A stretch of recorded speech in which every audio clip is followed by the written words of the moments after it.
বৃষ্টি, তুমি আমাকে ভুল বুঝছো। জেনে শুনে আমারে তুমি কষ্ট দিচ্ছ।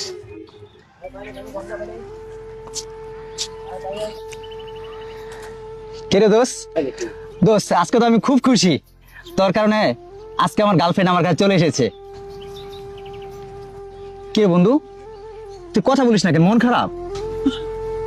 তুই তো খুশি, তা আমার তো জীবনটা শেষ। কি কস? কি হয়েছে তোর?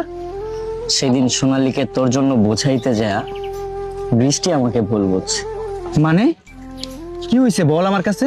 সেদিন যে তোর জন্য সোনালীকে বোঝাইতে গেছিলাম, এক ফুলওয়ালি আমাকে একটা ফুল দিয়েছিল, আর ওই ফুলটা আমি সোনালীকে দিতে যায় সেই মুহূর্তে বৃষ্টি চলে আসছে। আর সেইটা দেখার পরে বৃষ্টি চলে গেছে আমাকে। তার বাবা তাকে উল্টা পাল্টা বুঝাইছে, আর তার বাবা আমাকে মোটেও সহ্য করতে পারে। তার বাবা তাকে এটাই বুঝাইছে যে আমি সোনালীর সাথে সম্পর্ক করি, এবং এইটা শোনার পরই বৃষ্টি আমাকে রেখে চলে গেছে। সরি বন্ধু, আমার জন্য তোর এত বড় একটা ক্ষতি হয়ে গেল।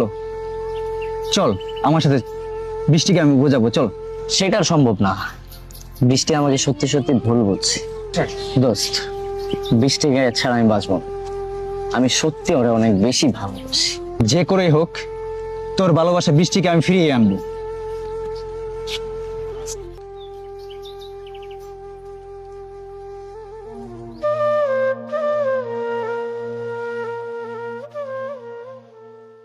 এই বৃষ্টি, কি হয়েছে?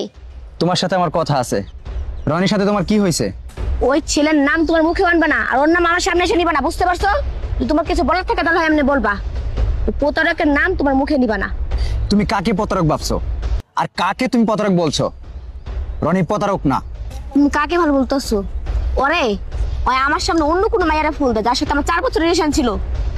সে আমার ছেলে যখন অন্য কোনো মেয়েরে ফুল দেয়, তারা আমি কি করে বিশ্বাস করুম? একদম ওর নাম মুখে নিবা না। বৃষ্টি, তুমি রনিকে ভুল বুঝেছো। যাকে তুমি ফুল দিতে দেখেছো সেই মেয়েটি অ্যাকচুয়ালি আমার গার্লফ্রেন্ড। সেটা রনির গার্লফ্রেন্ড নয়, সেটা আমার গার্লফ্রেন্ড ছিল। এসব কি বলতেছেন সজীব ভাই আপনি? এটা সত্যি? সেদিন আমার গার্লফ্রেন্ডের সাথে আমার ঝামেলা হয়েছিল। আমার ঝামেলা মেটানোর জন্য রনি ফুলটা নিয়ে সে মেয়েকে দিয়েছিল। সেটা ছিল আমার গার্লফ্রেন্ড। আপনি এটা কি করে বলতে পারতেছেন? কিন্তু আমার বাবা যেটা বললো আর আমার বাবা যেটা দেখলো সেটা কি একদম মিথ্যা? আমার নিজের চোখে দেখা। হ্যাঁ, এটা সম্পূর্ণ মিথ্যা। তোমার বাবা রনিকে পছন্দ করে না। তোমাদের ভিতরে দণ্ড বাজানোর জন্য এই প্ল্যানটা তোমার বাবা করেছে। না না, আমার বাবা মিথ্যা বলতে পারে না, আর আমার নিজের চোখে আমি অবিশ্বাস করতে পারতাছি না, বুঝছেন?